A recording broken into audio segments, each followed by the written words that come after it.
Budget দেখুন, বাজেটে সরকার সরকারি কর্মচারীদের একটা যে দীর্ঘদিনের বঞ্চনার ডিএ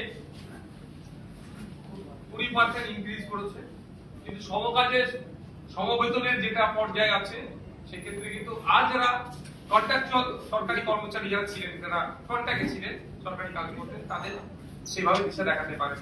কিন্তু এই সরকার যখন বিরোধী দলে আসলে ছিল, তারা বলেছিলেন ক্ষমতায় আসলে কেন্দ্রীয় সমহারে ডিএর ব্যবস্থা করা হবে, সেটা দিয়ে আজকে ব্যর্থ।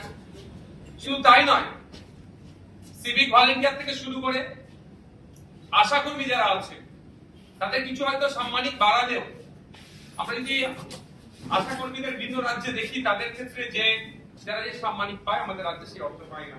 এবং সিভিক ভলেন্টিয়াররা কোনো অংশে একটা কনস্টেবলের থেকে কম কাজ করে না, তাদের যে সাম্মানিক বাড়ানো হয়েছে সেটা আমাদের কাছে কম হচ্ছে। দীঘায় যখন জগন্নাথ মন্দির বা জগন্নাথ ধাম বা নিউ টাউনে বিগত সরকার যে দুর্গাঙ্গন করার পরিকল্পনা নিচ্ছিল, বর্তমান যারা শাসকে আছে তারা তখন বিরোধীরা আসনে ছিল, তখন তারা বলেছিল যে রাষ্ট্রীয় টাকা বা জনগণের ট্যাক্সের টাকা থেকে এই ধরনের ধর্মকর্ম কাজ করা যায় না।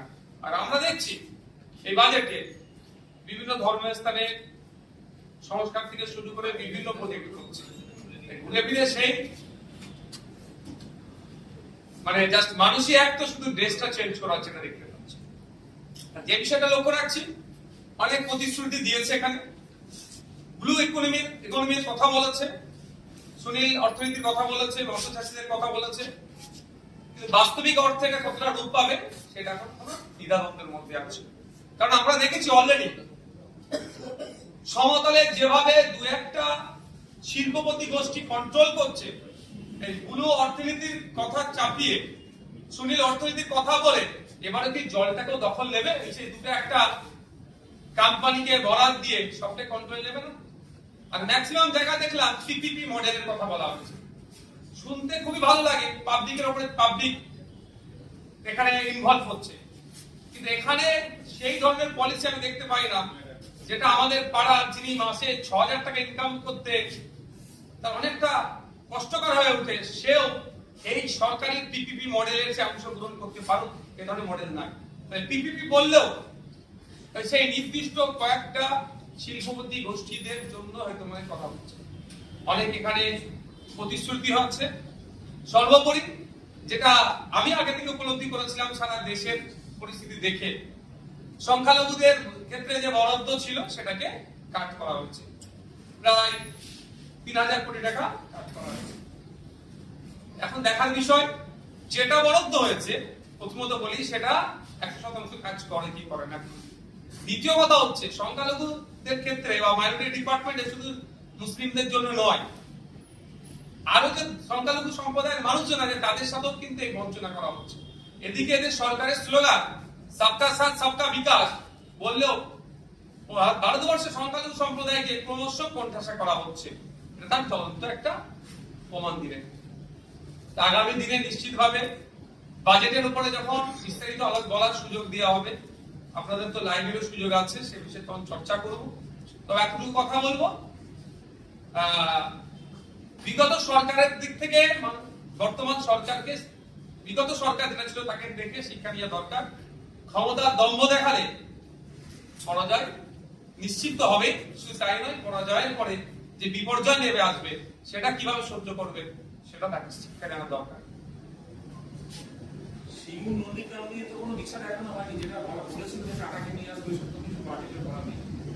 গভর্নর স্পিচের উপরে নন্দীগ্রামকে নিয়ে চর্চা হয়েছে, সিঙ্গুরকে নিয়ে চর্চা হয়েছে। নন্দীগ্রামের জন্য শুধুমাত্র একটা ব্রিজের নির্মাণের কথা উল্লেখ আছে।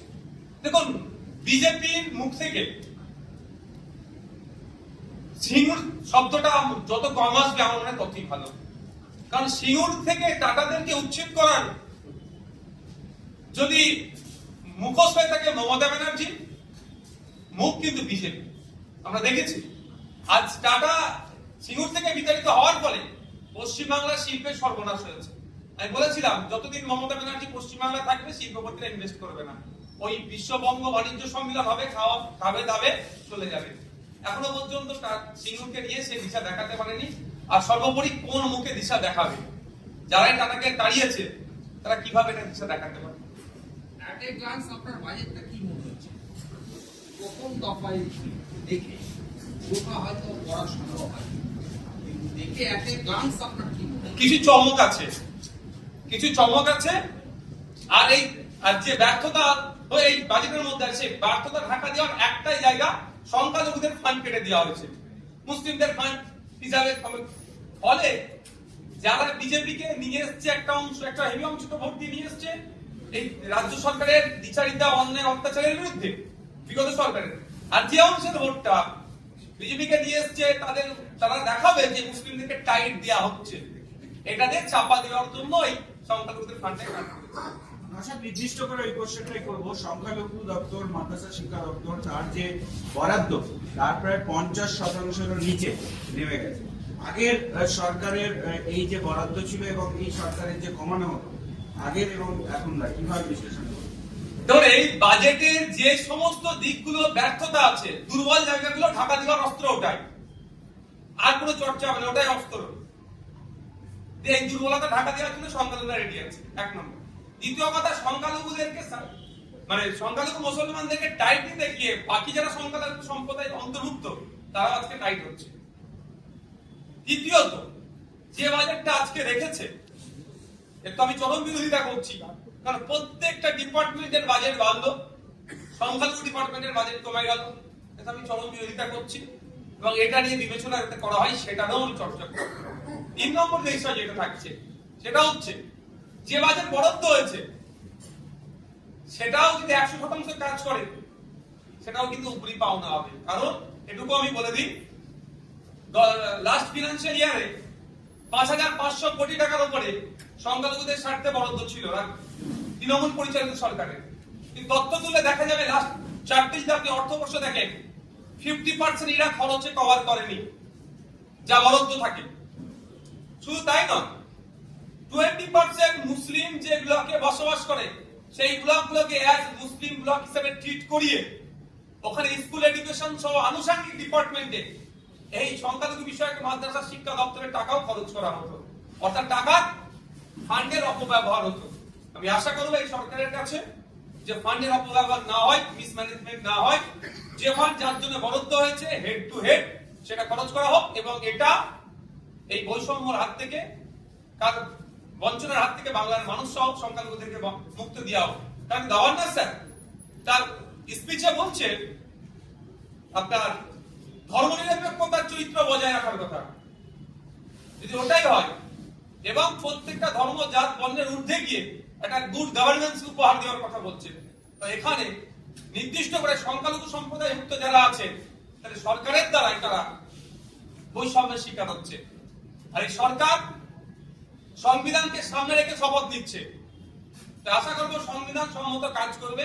সংবিধান যে রাইটস গুলো দিয়েছে একজন সাধারণ নাগরিকের উপরে, একজন সংখ্যালঘুর উপরে, একজন এসটি এসসির উপরে, সেটা যাতে যথাযথ ফুলফিল হয় সেটা নজর রাখবে। বিজেপি বহুবার পরিযায়ী শ্রমিক নিয়ে অনেক সমালোচনা করছে আগের সরকারে, এই বাজেটে কি পরিযায়ী শ্রমিকদের দিয়ে কোনো বিষয় দেখানো হয়েছে? এখানে নতুন কলকারখানা তৈরি হবে, কর্মসংস্থান তৈরি হবে পরিযায়ী শ্রমিকদেরকে সাথে যাতে ওরা এখানে কাজ করে, কিন্তু এখনই তো এটা সম্ভব নয়। আজকে বললি কালকে একটা এখানে কোম্পানি আসবে, শিল্পপতি গোষ্ঠী আসবে, ইনভেস্ট করলো, কালকেই সেটা হয়ে যায় না, সময় লাগে। এই মুহূর্তে পরিযায়ী যারা আছেন তাদের বিভিন্ন ভাবে ভিন রাজ্যে যারা আছে তাদের প্রোটেকশন দেওয়ার ব্যাপারে কোনো শব্দ খরচ করলেন না। কিন্তু inter state migrant labour act আছে 1979, এক্সাক্ট সালটা মনে পড়ছে না, inter state migrant workman labour act আছে। সেই অনুযায়ী যে আমার রাজ্য থেকে একজন শ্রমিক ভিন্ন রাজ্যে যাচ্ছে তার সমস্ত রকমের নিরাপত্তা থেকে শুরু করে চুক্তি যেটা সেটা যাতে ফুলফিল করে, ভিন রাজ্যের সাথে কেমন যোগাযোগ থাকবে, ভিন রাজ্য থেকে আমাদের রাজ্যে যদি কেউ কাজ করতে আসে তার ক্ষেত্রে আমরা সেই সিকিউরিটি দেবো, নিরাপত্তা দেবো, সে নিয়ে কিন্তু কোনো চর্চা হলো না।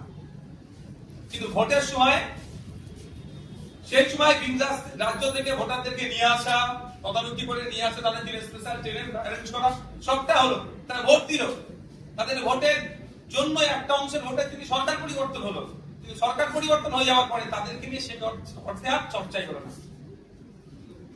দেখা গেল কি রাস্তার নাম পরিবর্তন করা বিষয় দেখো, যারা ডাস্টবিনের ইতিহাস না করে বাঁচতে চাইছে তাদের কাছ থেকে এর থেকে বেশি কিছু আর পাওয়া যায় না। হোসেন শহীদ সোহরাওয়ার্দী আর হাসান সোহরাওয়ার্দীর মধ্যে যারা ঠিক না করতে পারে তাদের কাছ থেকে আর বেশি আশা করাটা আমাদের বৃথা। ঠিক যেভাবে ওই 1 লাখের ফ্রিজের মধ্যে নাকি গোমাংস ছিল, পরে টেস্ট করে দেখেছে ল্যাবরেটরিতে ওটা গোমাংস নয়, কিন্তু তাকে তো খুন করে দিল, ঠিক এটাই হলো। এর বাইরে কিছুই নয়। সংখ্যাগরিষ্ঠ যেখানে সংখ্যালঘু সম্প্রদায়ের মানুষ একটু বেশি বসবাস করে, সেই জায়গাটায় নামটা পরিবর্তন করলো, কাকার নাম হলো কি আর চাচার নাম হলো, ব্যাপারটা নয়, পরিবর্তন করে এই যারা উগ্র মানসিকতা নিয়ে চলছে তাদেরকে একটু অক্সিজেন দিল। আর এই সরকারের ব্যর্থতা যত এই 1.5-2 মাসে যেটা হয়েছে সেটাকে ঢাকা দেওয়ার চেষ্টা মাত্র, আর কিছু নয়। আমরা আশা করবো, আমরা চিফ মিনিস্টারকে চিঠি করব যে অবিলম্বে যে হাসান সোহরাওয়ার্দীর যে অবদান, সে অবদানকে স্বীকৃতি দিয়ে তার নামটা পুনরায় আবার সেখানে ফিরিয়ে আনা হবে।